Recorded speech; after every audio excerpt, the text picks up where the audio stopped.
අයිබෝන් ලංකාඩරොයිඩ් programme කුප්පියේ relational ඇල්ජිබ්‍රා පාඩම් මාලාවේ 10 වෙනි කොටසට ඔයාලා සාදරයෙන් පිළිගන්නවා.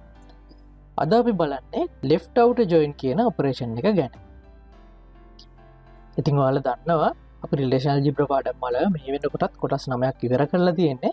අද අපි 10 වෙනි එක කරන්නේ. ඉතින් කාට හරි අපේ පරණ වීඩියෝස් ටික බලා ගන්න බැරුණා නම් මේ උඩ වැටෙන link එකෙන් ගිහිල්ලා අපේ playlist එක බලා ගන්න පුළුවන්. එහෙනම් අපි කෙලින්ම වැඩේට බලමු.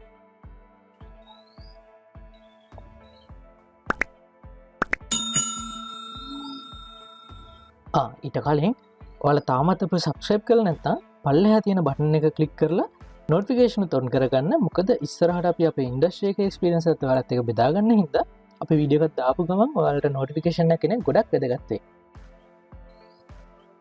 left outer join. left outer join එකේ අපිට symbol එක තියෙන්නේ අපේ natural join එකේ තිබුණ symbol එකට මේක left outer නේ. එහෙනම් left පැත්තට මෙහෙම ඉරි කැලි දෙකක් ඇවිල්ලා open වෙච්ච ලකුණක් තමයි අපිට තියෙන්නේ. එතකොට මේ left outer join එක ගැන කතා කරද්දී මේකත් natural join එක වගේම අපිට relation දෙකක මැදට මේ operation එක දාන්න පුළුවන්. මෙතන මතක තියාගන්න left පැත්තට open වෙලා මෙහෙම ඉරි කැලි දෙකකින් open වෙලා තියෙනවා නම් ඒක left outer join එක. මේක ඇවිල්ලා outer join එක.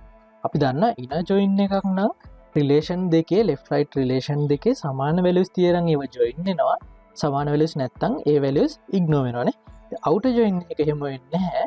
අපි outer join එකකදී දැන් මේක left outer join එකනේ වම් පැත්තට open වෙලා තියෙන්නේ. left outer join එක නම් left එකේ තියෙන ඔක්කොම values ටික අපි තියාගන්නවා right එකේ ඒකට සමාන value එකක් නොතිබුණා.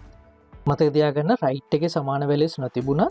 අපි left outer join එකක් ඉඳන් මේක outer join එකනේ. outer join වලදී අපේ ප්‍රධාන රිලේෂන් එකේ ඔක්කොම ඩේටා ටික අනිවාර්යයෙන්ම ගන්නවා. එතකොට මේක left outer join එකක් හින්දා මේක ප්‍රධාන කරගන්නේ left relation එක තමයි join කරගන්නේ. එතකොට අපි දන්නවා left relation එක ප්‍රධාන එක නම් left relation එකේ තියෙන ඔක්කොම ඩේටා ටික සමාන values තිබුණත් නොතිබුණත් right relation එක ඇතුලේ left එකේ ඔක්කොම ටික අනිවාර්යයෙන්ම අපි ගන්නවා. එතකොට දැන් left එකේ ඔක්කොම ටික ගත්තම ඒකට right එකෙන් එන attribute එක සම්පූර්ණ කරන්න matching data තිබුණතින් right පැත්තේ සමාන values තිබුණතින් අන්නේ matching data ටික දාලා join කරගෙන ඒ values fill කරනවා. එහෙනම් matching data තිබුණ නැත්තම් මොකද අපි left එකේ අනිවාර්යෙන් ඔක්කොම ගත්තම දකුණේ නැති වෙන්න පුළුවන්. ඒ right එකේ අනිවාර්යෙන්ම matching data තිබුණ නැත්තම් අන්න ඒවට අපි null කියලා values දාලා ඒවෙන් fill කරගන්නවා. එතකොට මේක use කරන්නේ මොන වගේ වෙලාවක්ද? මේක use කරන්නේ අපිට මොකක් හරි අවස්ථාවක් ආවොතින් left relation එක අපි consider කරන relation දෙකෙන් වම් පැත්ත එක අනිවාර්යයෙන්ම ඒකේ තියෙන හැම data එකක්ම අනිවාර්යයෙන්ම අපිට අවශ්‍ය වෙනවා නම් අපේ requirement එකට අන්නේ වෙලාවට අපි පාවිච්චි කරන්නේ left outer join එක. අපි කෙලින්ම example එකකින්ම මේ වැඩේ කොහොමද වෙන්නේ කියලා බලමු. හැබැයි ඊට කලින් පොඩි ඉල්ලීමක් කරන්න ඕන. අපි මේ පාඩම් මාලාව කරගෙන යන විදිය ගැන ඔයාලට අදහස් තියෙනවා නම් මේක තේරෙනවද නැද්ද? ඔයාලට දැනෙන්නේ නැද්ද මේ වීඩියෝ එක බැලුවම? පල්ලෙහෙන් කමෙන්ට් එකක් දාගෙන යන්න. හරි අපේ example එකේ අපිට student table එක තියෙනවා. ඒතර මේ student table එකේ අපිට තියෙන student ID සහ යාළුවගේ නම. ඊට අමතරව අපිට subject table එකක් තියෙනවා. මේකේ අපිට තියෙනවා student ID එක, subject ID එක සහ subject name. ඒතර මේ student කරන subject වල විස්තර ටික මෙතන තියෙනවා. ඒතකොට අපිට requirement එකක් දුන්නා. අපේ මේ සිස්ටම් එකේ රෙජිස්ටර් වෙලා ඉන්න ස්ටුඩන්ට්ස් ලගේ සබ්ජෙක්ට් වල විස්තර ඕන කියලා. ස්ටුඩන්ට් එක රෙජිස්ටර් වෙලා ඉන්නවනම් යාලා ස්ටුඩන්ට් ටේබල් එක අනිවාර්යයෙන්ම ඉන්නවනේ. දැන් මෙතන අපිට ඉල්ලන සබ්ජෙක්ට්ස් කරනවද නැද්ද කියන එකත් ඕන. එහෙම කරනව නම් මේ සබ්ජෙක්ට්ස් මොනවද කියන එකත් අපිට අරන් දෙන්න කියලා කියනවා. රෙජිස්ටර් වෙලා ඉන්න ස්ටුඩන්ට්ස්ලා ඔක්කොම ඕන. ඒ කියන්නේ වම් පැත්තේ ටේබල් එකේ ඔක්කොම ඕන.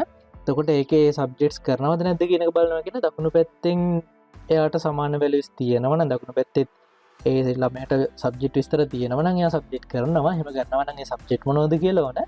එහෙම values නැත්තම් කරනවද නැද්ද බලා ගන්න පුළුවන් අපිට.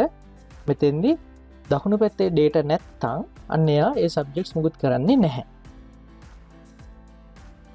අපි දැන් දන්නවා දැනට අපි ඉගෙන ගත්ත මේ ඔපරේෂන් එක left outer join එක දැම්මොත් වම් පැත්තේ table එක විදියට අපිට student table එක දැම්මොත් ඒකේ තියෙන data ටික ඔක්කොම අනිවාර්යෙන් ගන්න හින්දා හැම ළමයෙක්ගේම විස්තර එනවා.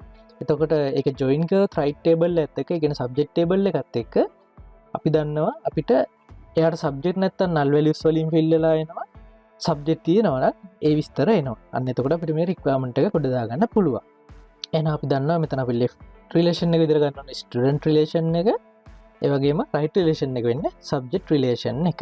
මෙතන අපි බැලුවත් අපි මේ relation එකට මුකුත් විස්තරයක් කියලා නෑනේ මොන දැන් ලෙෆ් රිලේෂන් එක මොන ඇට්‍රිබියුට් එකත් එක්ක රයිට් රිලේෂන් එක මොන ඇට්‍රිබියුට් එකද ජොයින් වෙන්නේ කියන විස්තරයක් අපි දීලා නැහැනේ. අන්න ඒක හින්දා මෙතන නැචරල් ජොයින් එකේ වගේ මෙයා බලනවා ලෙෆ් රිලේෂන් එක සහ රයිට් රිලේෂන් එක කොමන් ඇට්‍රිබියුට් එක සමාන නමින් සහ සමාන ඩේටා ටයිප් එකෙන් තියෙද කියලා. දැන් මෙතන අපිට නම් පේනවනේ මේ left relation එක වෙන්නේ student table එක ඒකේ student id එක තියෙනවා ඒ නමින්ම right relation එකෙත් attribute එකක් තියෙනවා. එහෙනම් මෙන්න මේක base කරගෙන මෙතන මෙයා දැන් join එක ගහලා අපිට output එක දෙනවා. ඒතර මේ output එකේ attribute බලුවත් අපි දන්නවා මෙතන left එකේ ආපු attribute දෙක එහෙම ඇවිල්ලා තියෙනවා. ඊට අමතරව right එකෙන් ආපු මේ common attribute එක නැතුව ඉතිරි attribute දෙක මෙතෙන්ට ඇවිල්ලා තියෙනවා. හරි.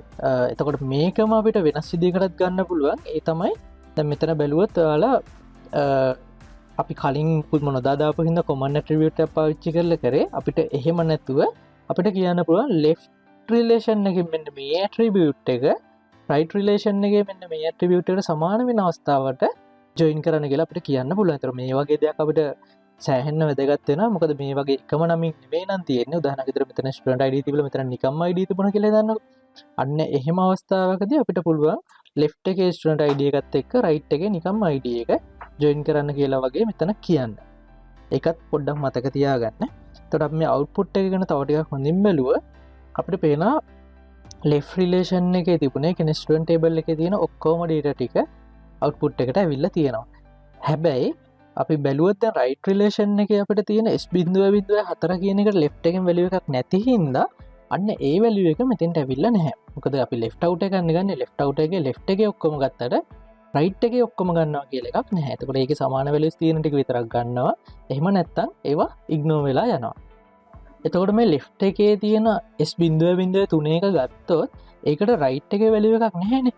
අන්න ඒ වෙලාවට අපිට මෙතන පේනවා අපි මෙතන left out join එකක් ගහන එකකින්ද left එකේ තියෙන ඔක්කොම data ටික ගත්තට අපිට right relation එකෙන් අපේ attribute වලට දාන්න values නැති හින්දා අපි අන්නේ තෙන්ට null කියලා values දාලා තමයි අපේ output එක fill කරගෙන තියෙන්නේ. ඉතින් ඔන්න ඔහොම තමයි මේක වැඩ කරන්නේ. හරි අපි left out join එකත් එහෙනම් ඉවර කරා. ඊළඟ පාඩම අපි right out join එකත් එක්ක හමු වෙමු. අපේ වීඩියෝ එකට කැමති නම් like එකක් දාගෙන යන්න. ජය වේවා.